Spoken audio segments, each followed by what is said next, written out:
Morning. Well, after days of rain, it's finally sunny again. So what we're doing today is slowly sort of Mad Max or vandalize the Triumph. Yeah. So I want to make it a bit more rugged. So that includes changing the tyres out, possibly taking this and putting some bark busters on them. Putting some big chunky off-road tyres on and just making it a bit more dirt friendly. But today what we've got is this is a Hepco and Becker really solid lump of aluminium, and it's going to replace this not so solid aluminium. So this is just for sort of, visual effect, really. Doesn't really do much. If you were to whack that, it's split down the middle there, held together with little sort of rivets.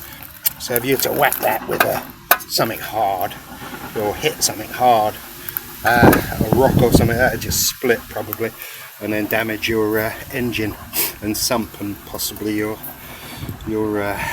exhaust system. So we're replacing that. I chose the Hepco and Becker because I've got this on the back already. So this, obviously you strap all your bits to there.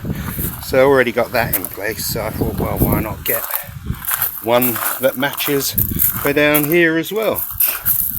And that's what we did. These things are £310 online, brand new. But I managed to get this in good condition, really good condition.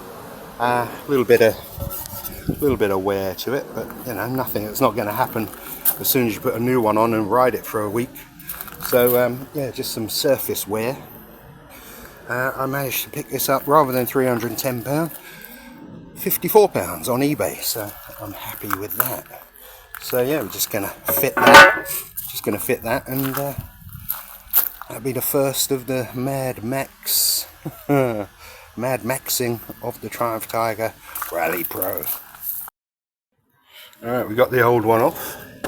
Yeah, and still got to take this bracket off. But that's pretty good. Nice and easy, only 4 bolts, 1, 2, 3, 4. The other one, the new one's got like 15 bolts on it. So a little bit different. And you have to put some brackets on to space it out a bit as well. But we'll get that done. Just a side-by-side comparison. You can see how thin, and obviously it's split down the middle as well and riveted together. So no real impact resistance there, whereas this is just one big, solid unit. Much bigger, much more heavy duty, and much more impact resistant. So that's pretty good.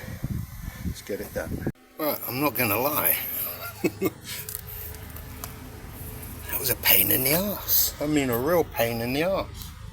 Because you had to get the brackets on inside some guard, and then you had to just like putting a bloody cam belt cover on, you got to tweak it here, tweak it there, tweak one there, tweak there, loosen that one, just to get it all into shape. But it's on there, and it's solid. And it's pretty hardcore. That does so much more protection. You bounce a car off that and it'll be fine. But what a load of faffing about that was. Really shitty faffing about. And always use a bit of nut lock, Loctite, just to keep those bolts from coming loose.